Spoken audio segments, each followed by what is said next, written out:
Everything we've been told for the last few months was an illusion. Every official report and every police briefing was nothing more than a carefully constructed stage play. But 24 hours ago, the curtain was ripped wide open. Savannah Guthrie's daughter didn't just break her silence. She set the entire investigation on fire. In a leaked 9-second audio fragment that was never meant to leave an internal FBI briefing room, she said the words that changed Nancy's kidnapping case from a mystery into a conspiracy. That one sentence didn't just implicate a mother. It proved that the official timeline, the one the media has been feeding us, was a lie. Savannah Guthrie's daughter just exposed everything, and the world is finally realizing that the entire timeline was a lie. She knows she was there. The timeline you were given is a lie.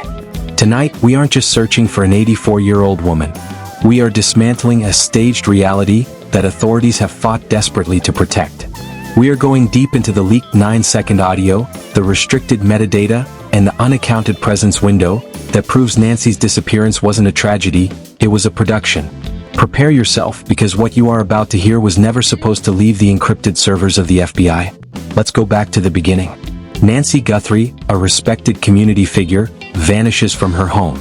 No signs of a struggle. No broken glass. No forced entry. The official police report stated she was last seen between 7 p.m. and 9 p.m. On the surface, it's a tragic kidnapping. But underneath, it's a masterclass in digital manipulation. When federal cyber analysts bypassed the local logs and looked at the smart home devices and Nancy's personal phone pings, they discovered something that sent chills through the precinct. There was a ghost presence. A secondary device was connected to the home network at the exact moment the house was supposed to be empty. This device didn't belong to a kidnapper. According to the metadata, this device carried a signature linked to Subject A, a person who had been cleared of all suspicion in the first week of the case. But here is where the mystery deepens into something far more sinister.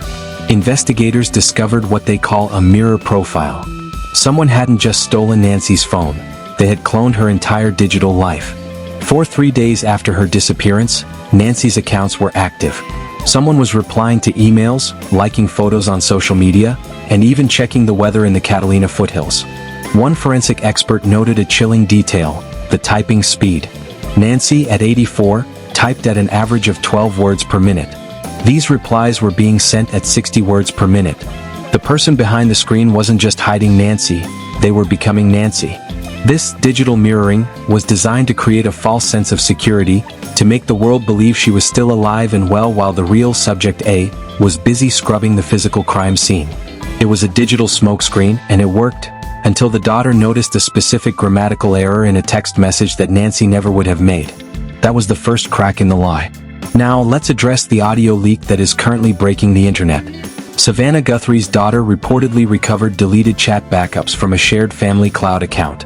One message, sent at 3:14 a.m. on the night of the disappearance, read, "If this gets traced back to us, everything collapses." Who is us? And why, when this evidence was brought to federal investigators, was a full public perception reset initiated? They didn't want to solve the crime, they wanted to manage the crisis. We are now in what insiders call the containment phase. They are moving the timeline, shifting the hours, and scrubbing the internet of any mentions of the restricted metadata, because it proves that the kidnapping was a controlled disappearance scenario. Think about the sightings, the gas station tips, the sightings at the park. All of them were decoys. They were intentionally leaked to the media to keep the public, and the search parties, looking at the woods, while the truth was buried in the digital logs of the home itself. The daughter's claim is chillingly specific. She alleges her mother was present at a location that was never disclosed to the police. When confronted in a private, leaked audio fragment, the response was a haunting 6 words: "I wasn't supposed to be seen." That isn't a denial. That is an admission of presence in a window where she claimed to be miles away. But just as the containment phase was reaching its peak, a second file dropped on an encrypted forum. It wasn't an audio clip, it was a photo of a handwritten log. The log belonged to a private security firm hired by a neighbor. It recorded every license plate that entered the cul-de-sac that night. The official report says no vehicles entered after 8 p.m. The private log tells a different story. A black SUV, the same one seen in the weekend pattern, entered at 8:42 p.m. and didn't leave until 4:15 a.m. Why was this log ignored by local authorities? Why was it never entered into the public record? Sources claim the security firm was paid to misplace that specific night's data. This wasn't just a kidnapping anymore. It was an orchestrated disappearance with high-level protection. The daughter's exposure of this log has sent shockwaves through the department, as it puts a specific vehicle in the driveway at the exact moment the official timeline says Nancy was already gone. Now we enter the darkest part of the leak, the DNA ghosting. Internal forensic reports, previously suppressed, show that the house wasn't just clean, it was sterile. Someone had used industrial-grade cleaning agents on surfaces that Nancy used every single day. Her DNA was missing from her own favorite chair. Her fingerprints were gone from the kitchen handle.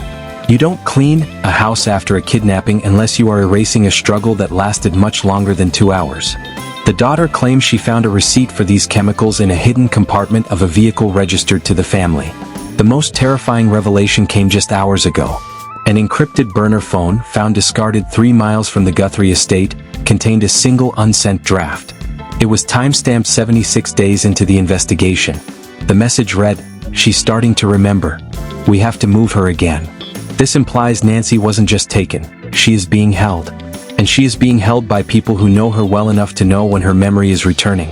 The investigation has now pivoted to a concept known as cognitive asset management. Insiders believe Nancy wasn't targeted for ransom, but for a specific piece of information she possessed. Information that the staged timeline was meant to bury forever. There are whispers of a second estate, a property not listed in any public record, where the black SUV has been spotted multiple times since the daughter's exposure. This property, located deep in the rural outskirts, allegedly houses the server that was used to clone Nancy's digital profile. The daughter's latest leak suggests that she has obtained the GPS coordinates for this location, and the authorities are reportedly terrified of what she might find. Furthermore, a deep web investigative group has uncovered a series of financial transactions that coincide exactly with the containment phase. Thousands of dollars were moved through shell companies to pay for the digital cleaning of Nancy's online presence. These transactions lead back to a legal firm that has long-standing ties to the very people who were supposed to be leading the search. It wasn't just a police cover-up, it was a corporate-level erasure. The daughter's evidence now includes a ledger of these payments, proving that the lie wasn't just accidental, it was expensive and highly organized. Right now, as you watch this, threads are being deleted. Archive links are being replaced with blank files. What? Because the unaccounted presence window has been identified. This is the gap in time where the official story says one thing, but the digital evidence says the absolute opposite. Authorities are urging caution, calling these leaks unverified rumors, but they aren't denying the metadata. Silence in a viral investigation is never neutral. It is an interpretation of guilt. The official timeline was a lie because the truth was too dangerous to be told. Nancy Guthrie wasn't taken by a stranger. She was removed by a plan. Every tearful interview, every viral hashtag, and every media update was a chapter in a script designed to keep us looking the wrong way. The Nancy Guthrie case is no longer about a missing person. It is a case study in narrative control. But Savannah Guthrie's daughter has opened a door that cannot be closed. The most disturbing part of this story is what happens next. The part where Subject A is finally named. And when that name hits the public record, it won't just change the case. It will dismantle a media empire. If you want to know the point of divergence where the lie began, you need to stay tuned. Subscribe and hit the notification bell.